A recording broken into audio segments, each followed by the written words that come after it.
आगे करोगी दुआएं और अच्छे से कार्य बताएं। ज्ञानदायिनी माँ सरस्वती, परब्रह्म, प्राणों की प्यारी भारत माँ, आदरणीय प्रधानाचार्य जी, हमारे सहयोगी आचार्य बंधु एवं भगिनी, इस देश के भावी कर्णधार प्रिय भैया बहनों, हमारा देश मनीषियों, विद्वानों, महापुरुषों का देश रहा है।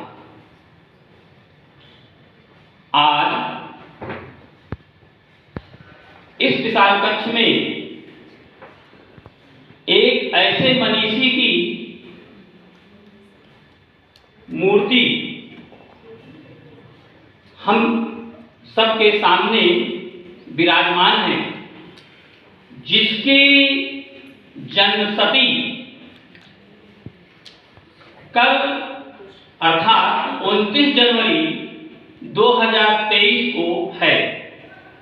क्योंकि कल 29 जनवरी है और विद्यालय बंद रहेगा, इसलिए आज हम उनकी जयंती को एक दिन पहले अपने विद्यालय में मना रहे हैं।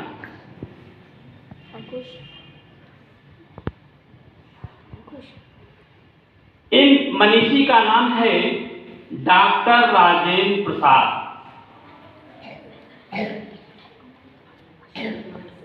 राजेंद्र प्रसाद जी का जन्म बुलंदशहर जिले के, जो उत्तर प्रदेश में है, बनैर गांव में हुआ था। इनके पिता कुंवर बलबीर सिंह थे। इनकी माता का नाम ज्वाला देवी था। इनके पिता ब्रिटिश भारत, जब उस समय हमारा देश हमारे देश में अंग्रेजों का शासन हुआ करता था, तो ब्रिटिश काल में इनका जन्म हुआ था। वह था 29 जनवरी सन 1922।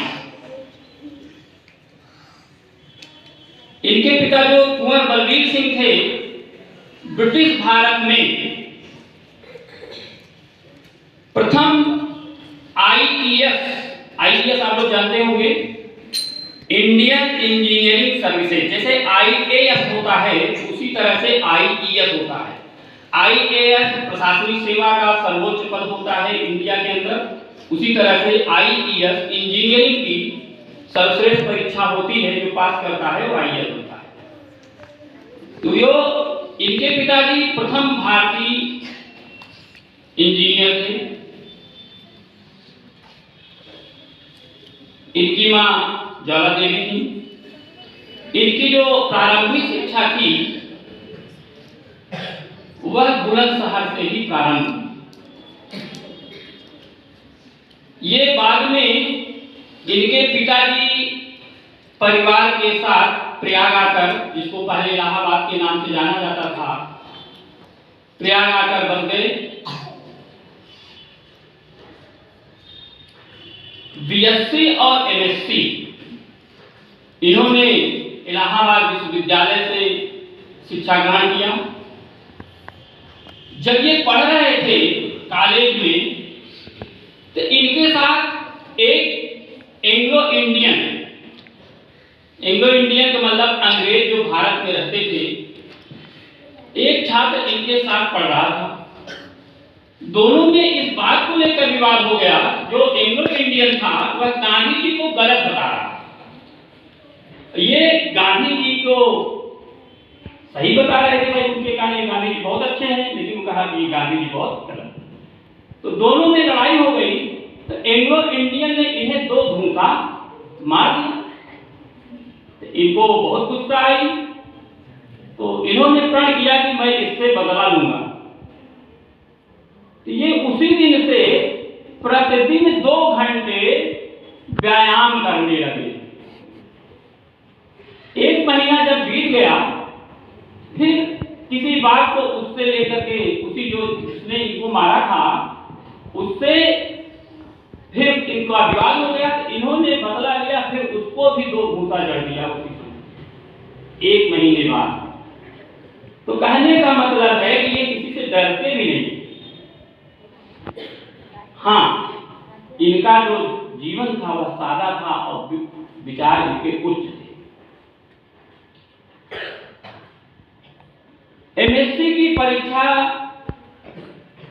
में एक जो हम लोग साइंस के जो बच्चे होते हैं सबकी प्रयोगात्मक परीक्षा होती है।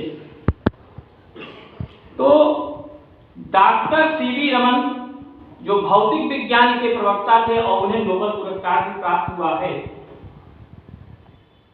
इनकी प्रयोगात्मक परीक्षा लेने वाले आए थे। सीवी रमन इनसे बहुत प्रभावित हुए और उन्होंने इनसे कहा कि आप बंगलौर चल करके भौतिक विज्ञान में शोध करेंगे। लेकिन इनका लक्ष्य कुछ और था। यह देश की ओर इनका मन देशभक्ति में ज्यादा लगता था, इसलिए वह वहां नहीं गए। फिर आगे चल करके इन्होंने 1942 में राष्ट्रीय स्वयंसेवक संघ, जिनको आरएसएस कहते हैं, उसको 1942 से ये शाखा जाने लगे। 1943 में इन्होंने संघ शिक्षा प्रथम वर्ग, संघ शिक्षा का जैसे इसमें होता है प्रथम वर्ग, द्वितीय वर्ग, तृतीय वर्ग, तो संघ शिक्षा की प्रथम वर्ग की शिक्षा इन्होंने प्राप्त की। धीरे धीरे फिर ये नगर कारवा बने। इलाहाबाद विश्वविद्यालय में भौतिक विभाग के प्रोफेसर बने। बाद में इन्हें हेड ऑफ डिपार्टमेंट बना दिया गया भौतिक विभाग का।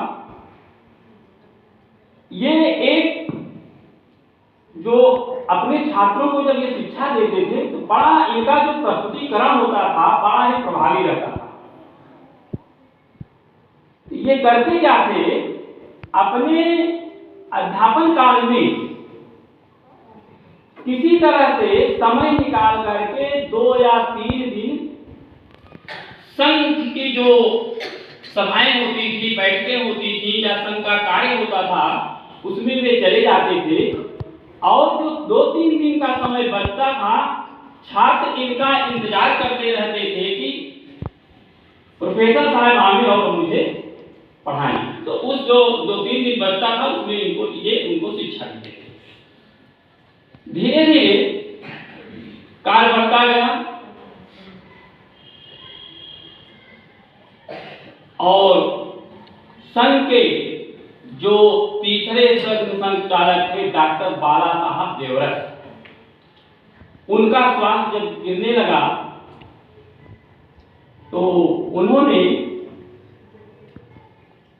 और संघ के कुछ वरिष्ठ अधिकारियों ने मंथन किया कि अगला सरसंचालक किसे बनाया जाए।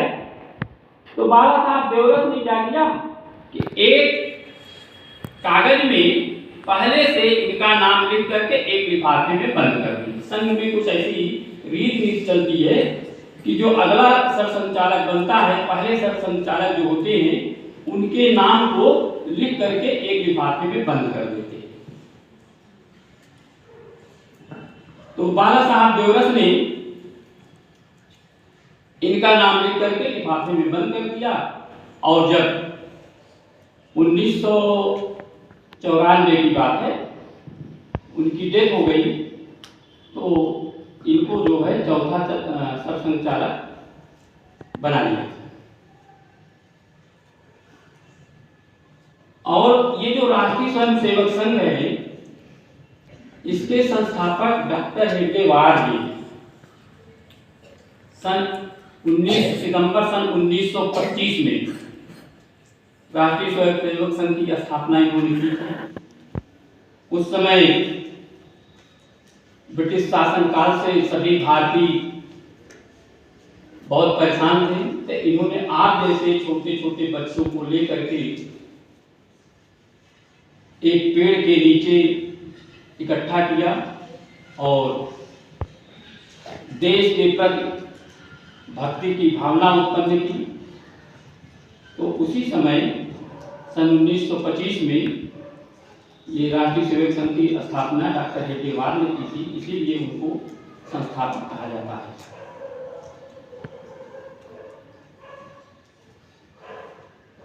चौदह जुलाई सन 2003 को 81 वर्ष की आयु में पुणे में, जो महाराष्ट्र में है, रज्जू भैया जी की मृत्यु हुई थी। इनके मरने के बाद